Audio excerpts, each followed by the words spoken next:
You ask Tiger to solve. This deals with linear equations with one unknown. The final result is v equals 30. Let's solve it step by step.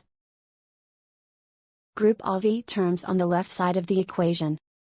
Subtract v from both sides. Simplify the arithmetic. Group like terms. Simplify the arithmetic. Isolate the v. Divide both sides by 1.8. Simplify the arithmetic.